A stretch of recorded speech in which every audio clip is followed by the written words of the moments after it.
mesa para anunciar el aumento de la unidad de pago por capitación para el año 2015, aumento 2015 con respecto al año 2014. Recuerden que esto es lo que se reconoce por persona en el sistema de aseguramiento, es tal vez la variable más importante del sector y este aumento es casi al equivalente del aumento del salario mínimo en otros sectores, es el precio más importante de este sector. Quiero explicarles un poco de dónde viene y cómo se hace este ejercicio. Para hacer este ejercicio se analizan 396 millones de registros de actividades de salud en el país. Tuvimos una innovación metodológica importante. Antes esta información llegaba de la CPS al Ministerio por allá en CIDIS.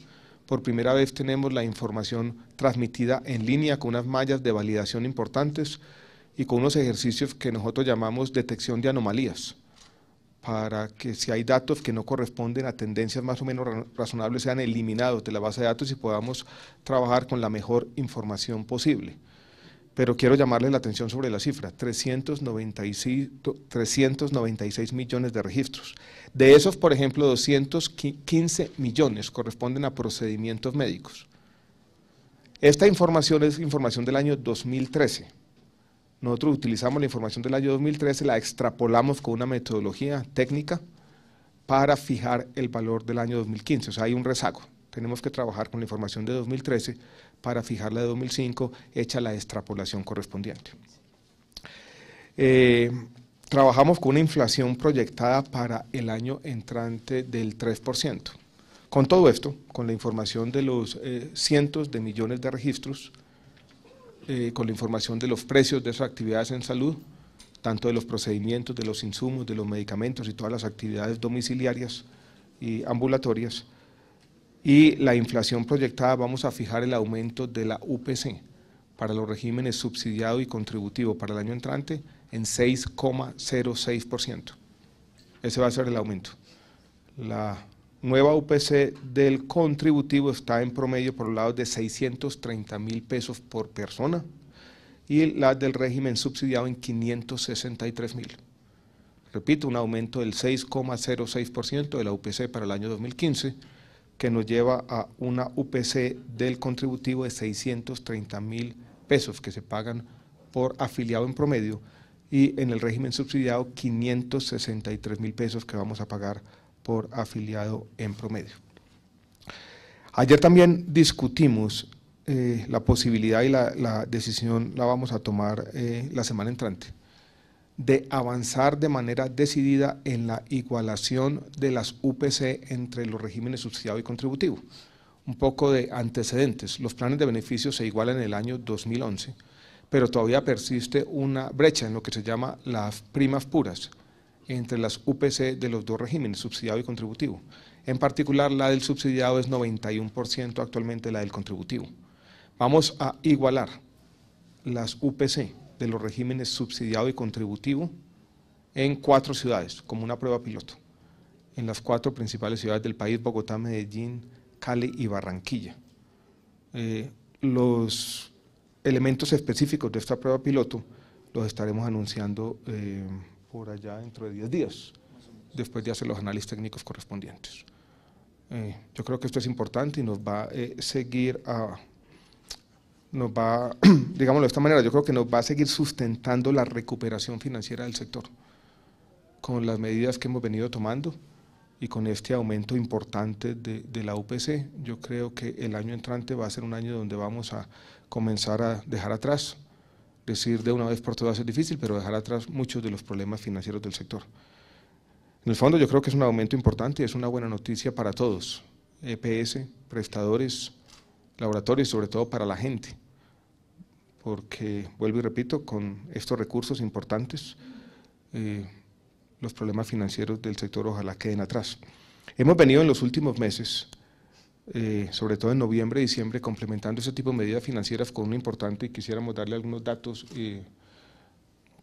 gruesos. Hemos comprado cartera hasta hoy por 170.000 millones de pesos.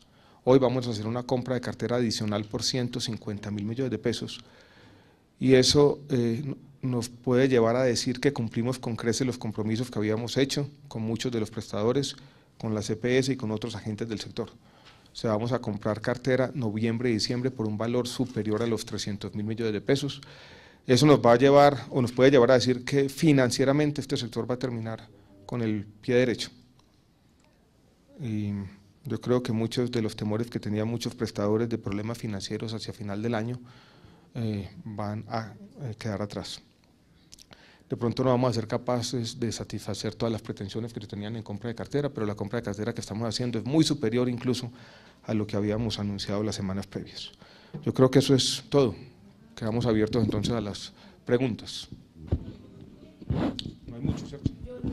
Esto solamente, bueno, es el incremento de la prima que se paga por persona y no implica nada más, o sea, al usuario final no se le sube nada. No hay, salvo algunos aspectos técnicos de simplificación y orden. Este año no estamos haciendo inclusiones al POS. Recuerden que el mandato es hacerlo cada 2 años, este año no lo estamos haciendo, yo creo que tenemos que consolidar ese proceso que habíamos venido haciendo. Entonces, no hay nuevas inclusiones. También vale la pena tener en cuenta que estamos en un momento de transición. La ley estatutaria todavía no ha sido sancionada por el presidente, seguramente el presidente la sancionará en las primeras semanas del mes de enero. Y esa ley estatutaria nos impone de pronto una metodología distinta. O sea, seguramente tendremos que movernos hacia un plan de beneficio mucho más implícito que explícito y por lo tanto hablar en este momento de exclusiones o inclusiones cuando estamos digiriendo todavía la ley estatutaria, por decirlo de esa manera, no sería pertinente. Usted hizo algo, pero es un tema, dijéramos, muy tema de claridad. Yo creo que es un trabajo más técnico de excluir algunas cosas, incluir otras, pero no hay inclusiones a el plan obligatorio de salud esta vez. Ministro, si mi memoria no me falla, el incremento del año pasado fue un poquito inferior a este, pues un poquito como un 1. El incremento del año pasado fue 4.4 y este es 6.06. ¿Usted considera, en ese mismo momento ustedes anunciaron una ampliación del plan de beneficios y en ese momento también las EPS se quejaban de que pese a que el incremento había sido considerable, no les alcanzaba? ¿Ustedes creen que con este 6,06 les va a alcanzar para todas las obligaciones que hoy día se les están dando, tanto por jurisprudencia como por normativa? Lo de jurisprudencia no entra en el plan obligatorio de salud. La UPC, recuerden, es para pagar los beneficios, tecnologías y servicios incluidos en el plan de beneficios. Esto es incluidos en el POS. Lo otro, los recobros tienen una fuente distinta. En el contributivo, los excedentes del FOSIGA, en el régimen subsidiado, las entidades territoriales. Quiero hacer una claridad sobre el año pasado para que veamos el contraste. El año pasado el aumento fue 4,4, incluidas o teniendo en cuenta las inclusiones. Este es 6,06 sin inclusiones. Alguien podría levantar la mano y decir, ¿por qué tan grande? Porque el año pasado el aumento fue inferior, incluso cuando se estaban incluyendo nuevas tecnologías, sobre todo medicamentos al POS. Este año tenemos un aumento superior sin inclusiones.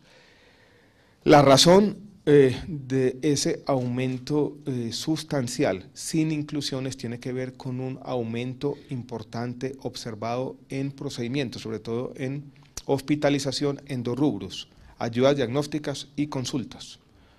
En ambos casos observamos en la base de datos disponible aumentos cercanos en las frecuencias al 10%.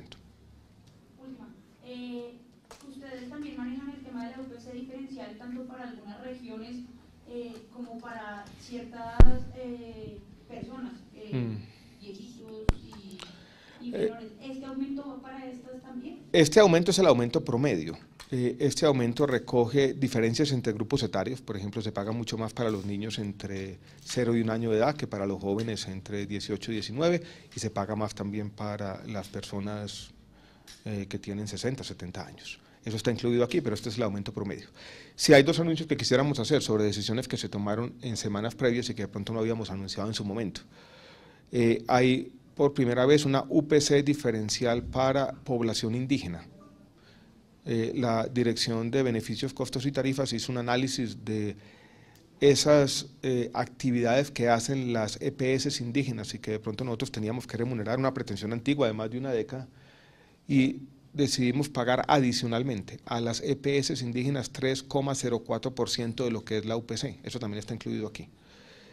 Y meses atrás también habíamos hecho un análisis de la UPC diferencial para San Andrés y Providencia, y esa UPC es un 40% mayor, casi un 40% mayor de la UPC para el continente. Ministro, ¿podría por favor explicarme cómo los alcances prácticos de esa prueba piloto en estas ciudades? Los alcances prácticos son lo siguiente. Eso lo que significa, dijéramos prácticamente, es que la UPC en estas ciudades va a ser mayor que en el resto del país, sustancialmente mayor. ¿Por qué? Porque vemos que en esas ciudades hay un uso mucho mayor de servicios médicos. ¿En qué consiste la prueba piloto en grandes rasgos? En decir, la vamos a aumentar, pero vamos a hacer un monitoreo sistemático de si se justifica ese aumento. O sea, de todas las frecuencias de uso de las diferentes tecnologías, de lo que está pasando con los servicios de salud.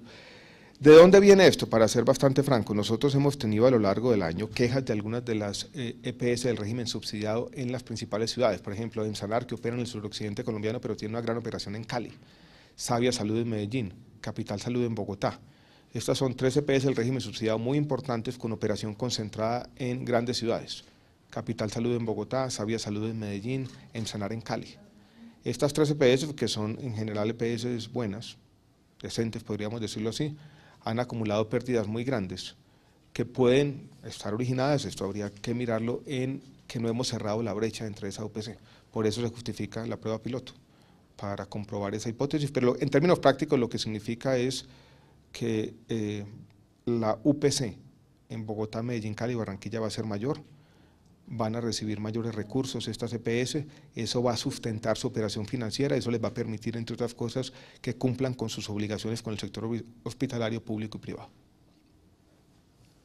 Ministro, quiero hacer otra pregunta en relación con la ley estatutaria, porque los pacientes están muy preocupados, dicen que ya por los periodos legislativos vendría siendo para marzo, abril, o que quizás ya después el presidente les haga que para junio, en fin, se les embolate la estatutaria. ¿Cuál es el mensaje para los pacientes? El mensaje es de tranquilidad, simplemente este es un trámite que hay que hacer.